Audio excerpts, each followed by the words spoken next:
Hello అండి అందరికీ. అందరు బాగున్నారా అండి? నేనైతే చాలా బాగున్నాను.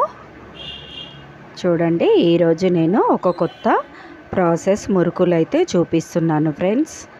చూడండి, వీడియో ఎండింగ్ వరకు చూస్తే మీకు తెలుస్తుంది. ఈ మంత్ అంతా కొంచెం బోనాలు అవి స్టార్ట్ అయ్యాయి కదా, కొద్దిగా నేను చెక్కల రెసిపీస్ డిఫరెంట్గా, మురుకులు కూడా డిఫరెంట్గా చూపిస్తాను. నా ఛానల్ అయితే సబ్స్క్రైబ్ చేసుకుంటే మీరు అవన్నీ చూడొచ్చు. చూడండి, ముందుగా జొన్నపిండి అయితే తీసుకున్నాను ఫ్రెండ్స్ నేను. ఓకేనా? చూడండి, ఒక 1.5 కప్పు జొన్నపిండి అయితే తీసుకున్నాను అనమాట. చాలా బాగుంటాయి జొన్నపిండితో మురుకులు కూడా చాలా బాగుంటాయి. మనం ఎప్పుడు మామూలుగా బియ్యం పిండి, పుట్నాల పప్పు వేసి, అందులో కొంతమంది సగ్గు బియ్యం వేసి, కొంతమంది మినపప్పు వేసి, ఇట్లా వెరైటీగా చేస్తారు కదా. ఈరోజు నేనైతే జొన్నపిండితోనైతే చూపిస్తున్నాను మీకు. చూడండి, జొన్నపిండి కొంచెం మనకు హాఫ్ వైట్గా ఉంటుంది ఫ్రెండ్స్. బిగినర్స్ అయితే చూడండి, మన బియ్యం పిండి అయితే ప్యూర్ వైట్ కలర్లోనైతే ఉంటుంది. అందులో జొన్నపిండి 1.5 కప్పు, హాఫ్ కప్పు బియ్యం పిండి తీసుకొని 2 స్పూన్లు నువ్వులు, 1 స్పూను ఉప్పు, 1/2 స్పూను పసుపు వేసుకున్నాను కలర్ కోసము. కొంచెం ఎల్లోయిష్గా ఉంటే బాగుంటుంది అనమాట. తర్వాత ఒక పించ్ అంతా వాము, ఓమా అంటారు కదా, అవి అరచేతులు వేసుకొని కొంచెం ఇట్లా రబ్ చేసి వేసుకోవాలి. అప్పుడే మనకి ఆ వాముది స్పైసీనెస్ కానీ ఫ్లేవర్ కానీ చాలా బాగుంటుంది అనమాట తింటుంటే. 1 స్పూను కారం అయితే వేసుకున్నాక అన్నీ కలిపి ఒకసారి పొడిపిండిలోనైతే మొత్తం మిక్స్ చేసుకోవాలి ఫ్రెండ్స్. అప్పుడే వాటర్ పోయొద్దు అనమాట. అవన్నీ కలిపాక అప్పుడు వాటర్ పోసుకోవాలి. చూడండి, ఇట్లా వీడియోలో చూపించినట్టు కొన్ని నీళ్ళు పోసుకుంటూ అయితే మనం పిండి మొత్తము ఒక స్మూత్ డౌ లాగానైతే తయారు చేసుకోవాలన్నమాట. చూడండి, ఈ విధంగా కొన్ని వాటర్ పోసుకుంటూ పిండి అయితే తడిపేసేసుకోవాలన్నమాట. ఇట్లా అసలు చాలా బాగుంటాయి ఫ్రెండ్స్ ఇవి. జొన్నపిండితో మనం చేసినామని కూడా ఎవరు గుర్తుపట్టరు. ఇవాళ రేపు షుగర్ పేషెంట్లు కూడా అయినారు కదా, సో ఇట్లా జొన్నపిండితో మురుకులు చేసుకుంటే ఇంటిల్లిపాది అందరూ తినచ్చు అనమాట. ఎవరు డైట్ కానీ నోరు కట్టడం కానీ అట్లా చేసుకోవడానికి అవకాశమే ఉండదు. మనం జొన్నపిండితో చేయడం వలన అందరు తినచ్చు.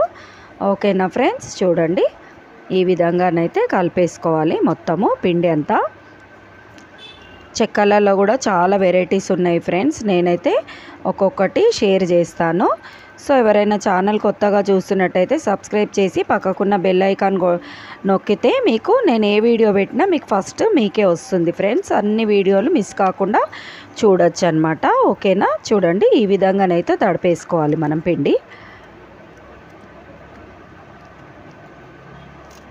చూడండి, నేను ఎలాంటి హాట్ వాటరు ఏది వేయలేదు ఫ్రెండ్స్. అయినా కానీ క్రిస్పీగా వస్తాయి అన్నమాట. మనము పిండి మెదపడంలో ఉంటుందన్నమాట. చూడండి, వీడియోలో చూపించినట్టు ఈ విధంగా పిండిని అయితే బాగా స్మాష్ చేసేయాలి ఫ్రెండ్స్. అప్పుడే మనకి మన మురుకులు అనేవి క్రిస్పీగా వస్తాయి. ఏ బటర్ అవసరం లేదు, వేడి నీళ్ళు వేడి నూనె ఏది అవసరం లేదనమాట. మనం ఈ విధంగా ప్రెస్ చేసుకుంటూ తడిపితే. తర్వాత చూడండి, నేను ఆశీర్వాద్ కవర్ అయితే కట్ చేసుకున్నాను, పిండి కవరు. దానికి కొంచెము నూనె గ్రీజ్ చేసుకోవాలన్నమాట.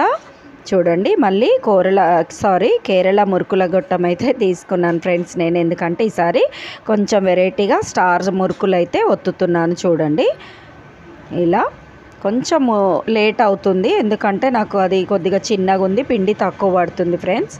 అయినా కానీ పర్ఫెక్ట్గానైతే వస్తున్నాయి అన్నమాట. ప్రెస్ చేసేటప్పుడు ఎలాంటి ఇబ్బంది అయితే లేకుండా వస్తున్నాయి. సో అట్లయినా కానీ మనకు తొందరగా అయిపోతుంది కదా ప్రాసెస్. పెద్ద మురుకుల పీటలో పెట్టి గట్టిగా ఒత్తి టైం అంతా వేస్ట్ చేసే బదులు చిన్నదైనా నాకు వర్క్ అనేది తొందరగా అయిపోతుంది అనమాట. చూడండి, పిల్లలు అన్నారు ఎప్పుడు ప్లేన్ ఎందుకు మమ్మీ, అవి కొన్ని చెయ్యి, స్టార్ కొన్ని చెయ్యి అంటే సరే ముందు స్టార్ అయితే ఒత్తుతున్నాను. బిగినర్స్కి అయితే ఈ టిప్పు చాలా పనికొస్తుంది అనమాట. ఇట్లా మనం కవర్ పైన వేసేసి నూనె వేడైన నూనెలో తీసి వేస్తే చాలా బాగా ఈజీగా వేగుతాయి అన్నమాట. అదిగాక మన చేతికి వేడి కూడా తగలకుండా ఉంటుంది ఫ్రెండ్స్. వేడి నూనెలో ఒత్తడం వలన చేయికి ఆ మంట షేక వేడి నూనె దాన్ని తగులుతుంది. ఒక్కోసారి కడాయి కూడా స్కిప్ అయ్యి నూనె కూడా మీద పడే ప్రమాదం ఉంటుందన్నమాట. సో ఇట్లా కవర్లో ఒత్తేసుకొని చూడండి, ఇట్లా వీడియోలో చూపించినట్టు కవర్ మీద నుంచి తీసేసుకొని ఆయిల్లో వేసేసుకొని ఫ్రై చేసుకున్నామంటే అయిపోతుంది. ఈ బుడగలు వస్తున్నాయి కదా, అప్పుడు ఇంకా మనకి మురుకులు వేగనట్టు అనమాట. బుడగలు మొత్తం చల్లారాక మనకి మురుకులన్నీ వేగినట్టు తెలుసుకోవాలి. చూడండి, ఇట్లా బుడగలన్నీ ఆగిపోయాకనైతే ప్లేట్లోకి తీసుకోవాలి ఫ్రెండ్స్. చాలా క్రిస్పీగా వస్తాయి అన్నమాట. అసలు జొన్న పిండి కదా మెత్తగా అట్లా అని మనం ఏం టెన్షన్ పడని అవసరం లేదు. జొన్న పిండి అయినా కానీ మనం బియ్యం పిండి యాడ్ చేసాం కాబట్టి మనం తడిపే విధానంలో ఉంటుంది కాబట్టి చాలా క్రిస్పీగా వస్తాయి అన్నమాట. చూడండి ఈ విధంగానైతే నేను స్టార్ మురుకులు అయితే కొన్ని ఒత్తిన ఫ్రెండ్స్. చాలా బాగుంటాయి అన్నమాట క్రిస్పీగా. మీరు కూడా కంపల్సరీ ట్రై చేసి ఎలా వచ్చిందో కామెంట్ సెక్షన్లో అయితే కామెంట్ అయితే చేయండి ఫ్రెండ్స్. ఈ రెసిపీ నచ్చినట్టయితే కంపల్సరీ లైక్ చేసి మీ ఫ్రెండ్స్కి బంధువులందరికీ షేర్ చేయండి. చూడండి మామూలుగా నార్మల్ ప్లెయిన్ మురుకులు కూడా కొన్ని ఒత్తిన ఫ్రెండ్స్. నేను లాస్ట్లో ఇంకా పిండి కొంచెం ఉంది, ఇంకొక 4-5 ప్లెయిన్ మురుకులు అయితే ఒత్తేసిన అనమాట. ఈ విధంగానైతే చూడండి. వావ్, అసలు చాలా బాగుంటాయి అన్నమాట. టేస్ట్ పరంగానైతే మనకి ఎలాంటి టెన్షనే అవసరం లేదు. ఈ విధంగా చేసేసుకోండి మీరు కూడా ఈసారి పండగకి. ఓకేనా ఫ్రెండ్స్?